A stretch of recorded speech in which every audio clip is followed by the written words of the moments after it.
Indiana Jones and the Dial of Destiny is directed by James Mangold, stars Harrison Ford, Phoebe Waller-Bridge, Antonio Banderas, John Rhys-Davies, Toby Jones, Boyd Holbrook, Ethan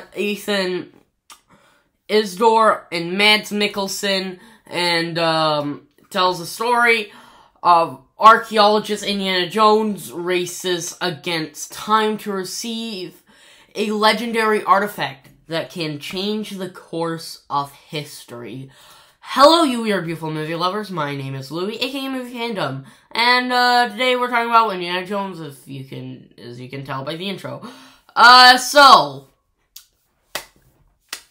I am a recent fan of Indiana Jones. I had seen Raiders of the Lost Ark for the first time, I think in 2019, if I'm not mistaken.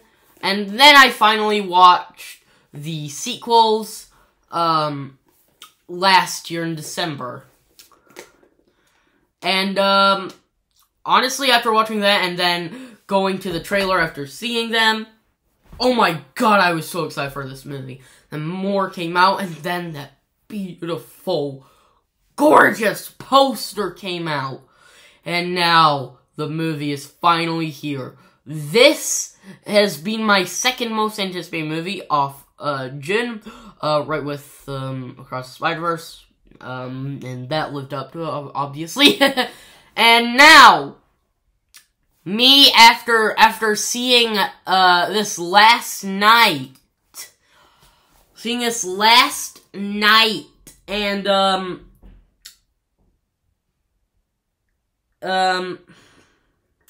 and recording this early in the morning, and oh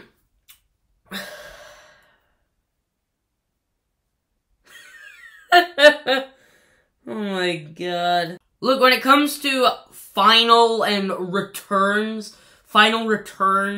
to long, popular franchises, such as Jurassic Park that ended last year with Dominion, and many more, they can go both ways. One category is one that completely does not understand the original movies and what made them special. And the other is something I can't put my finger on. This goes for the Dial of Destiny. Oh my god, where to begin? First off, let me just say some stuff I like. Harrison Ford as Indy, it's definitely, not as good as the original trilogy, but he still is he just captures that character so well. He's really good in the movie. Also, Toby Jones, he's not really in the movie a lot. He's mostly just for, the plot to happen. And, he is, pretty funny, I will admit. He does have a pretty good performance. Also, I will say, like, those first 20-30 minutes or so is just pure magic. Pure magic. Genuinely. It is just so much fun. Genuinely. With them going on the train, just running away, trying to get this artifact. It's just so fun. And I loved that.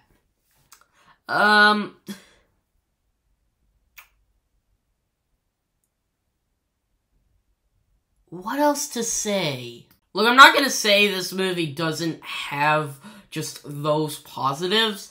It does have more positives, just I can't really think of them. I think this is the most disappointing movie of the entire year so far. And I'm not sure I see it changing. Like, we've had other movies that have disappointed me this year so far, but Look, this movie's not bad. It's alright, but...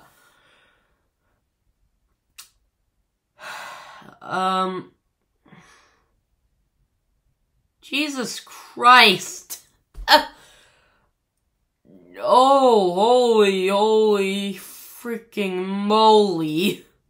First off, I will say, with the de-aging effects in the first 20-30 minutes, it does look really good. There are times I could tell it was old Indy, and by his voice now, because it sounded like they used an AI voice to capture his old, younger voice, and then at times they just didn't use it, and it just sounds a little awkward. And also, there's one shot that's shot here at the back on here, and it doesn't look like his younger self. It's not that bad. It's just something that kind of frustrated me. Just nothing really. It just did bother me. Now let's move on to the writing. Yeah, the script is all over the place. I'm not gonna say it's all over the place like it is with Kingdom of the Crystal Skull, but oh my god, it's all over the place. The biggest issue I have with this movie is that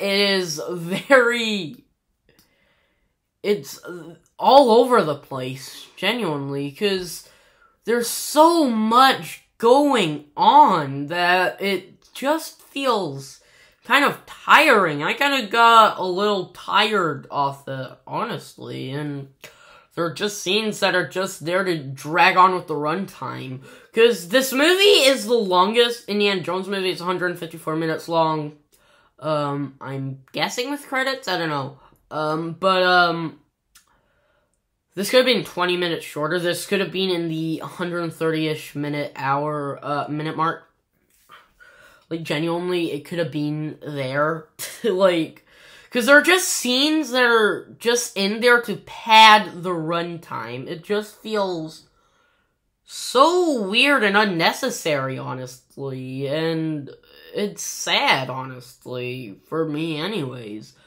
Also, we got a new character, played by Phoebe Waller-Bridge.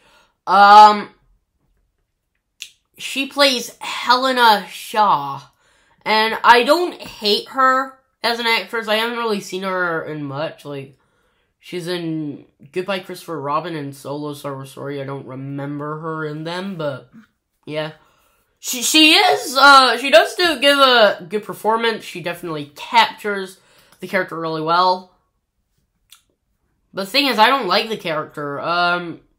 She's pretty freaking annoying, and genuinely, there is a cool scene with her that is pretty predictable, and even though at first I did think, oh, you literal dumbass.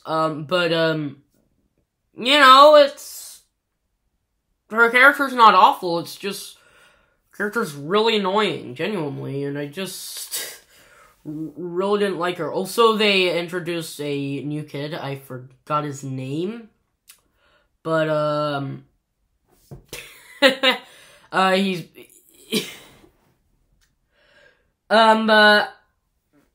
so, they try to capture Ki-Ha Kwan from Temple of Doom. It doesn't work.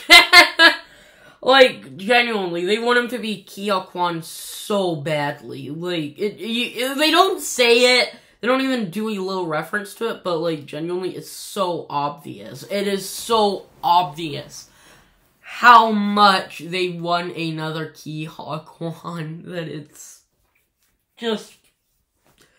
Bring Ki-Ha Kwan back, at least just for a small cameo. Like, genuinely. It's just pretty sad, honestly, because, I love him, especially with Goonies, and especially Everything Everywhere All at Once. And I'm so happy he's acting again, because he is just masterful. I think he could have been in this movie, even just for a brief cameo. Who knows, maybe even in the background. I will say, with performances, Mads Mikkelsen as the villain. He is really good. He captures the menacing feel of him. He is a fantastic actor. And he is really good in this movie. Now,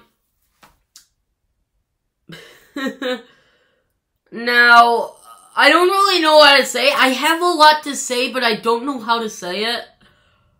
So, right now, I hate doing this. I hate it so much. But I need to spoil this movie. If you haven't seen it, click off right now, because I just need to, because so many of my issues, especially my biggest issue with this movie, contain spoilers. So click off this video right now if you haven't seen it. And, let me just tell you it. Also, for Indiana Jones fans, Indiana Jones fans, I'm guessing, may love this movie, may like it, may hate it, all over the place. But, you know, like, most of them, like, they hate, Kingdom of the Crystal Skull. I do myself, as a recent, fan. And,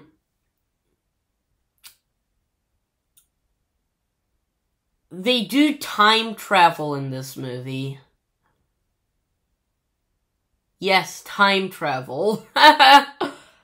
Don't get me wrong, it's not as ridiculous as the alien stuff, which is just so freaking ridiculous and all over the place. Like, genuinely, it's everywhere.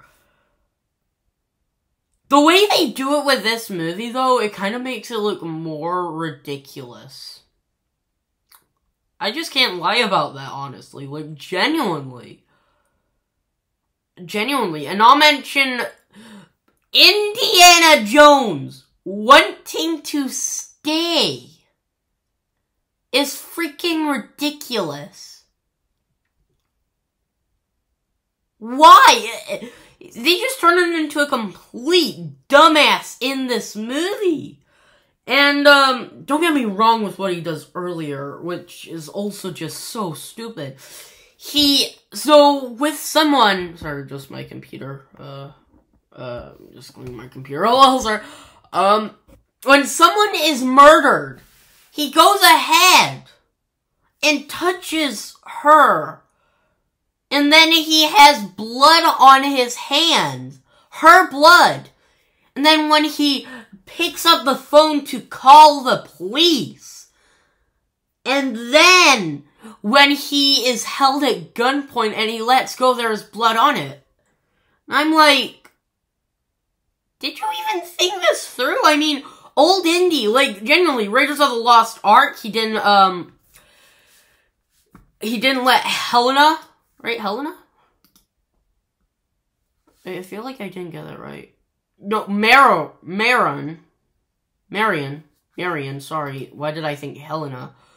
Marion, when she is tied up, she's tied up, he thinks about letting her go, untying her, but then decides to not do it.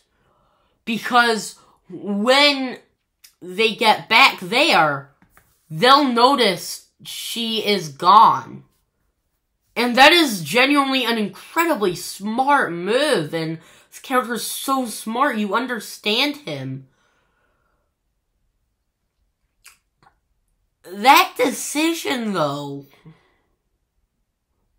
so baffling to me, and especially when he wants to stay in the past, just makes things more frustrating for me. I hate it. Like, genuinely, literally hate it.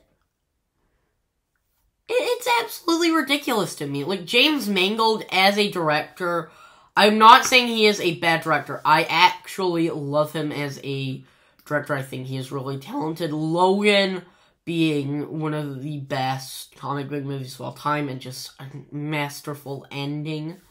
A Girl Interrupted is really good. Ford v Ferrari may be the best movie about cars. Walk the Line is an amazing biopic. And, Night and Day I actually think is okay from what I remember. But,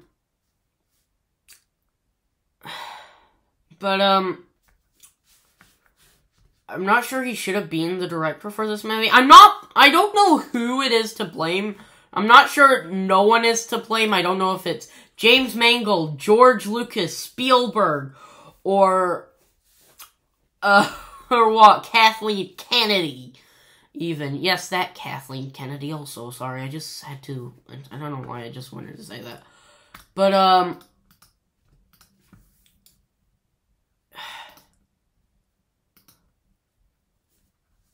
it shouldn't have existed. Same as Kingdom of the Crystal Skull. Both of these shouldn't exist. It should have stayed as one trilogy. Like this here. Swims up with Kingdom of the Crystal Skull. No. Don't forget that exists.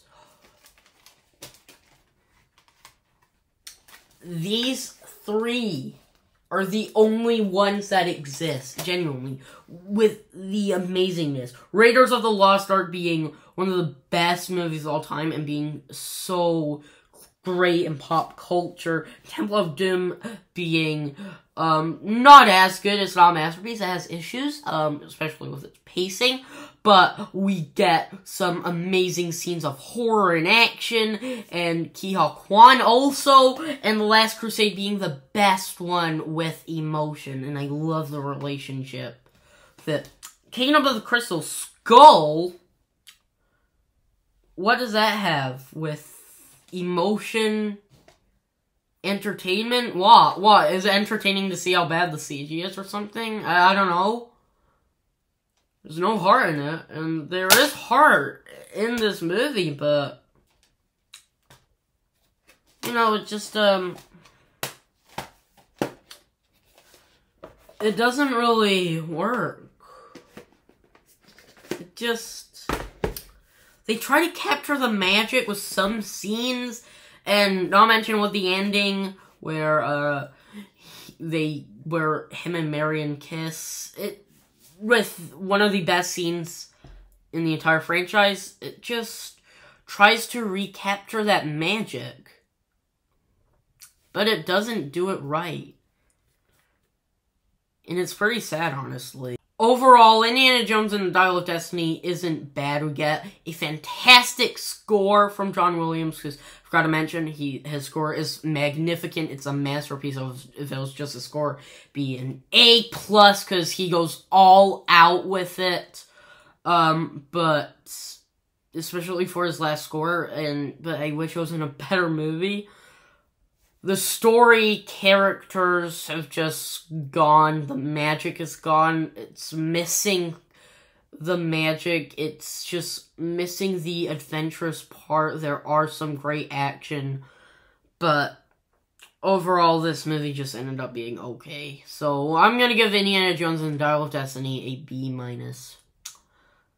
There, it's not that bad, but could have been better. Like, as a movie itself, it's okay, but as an ending to one of the most popular franchises,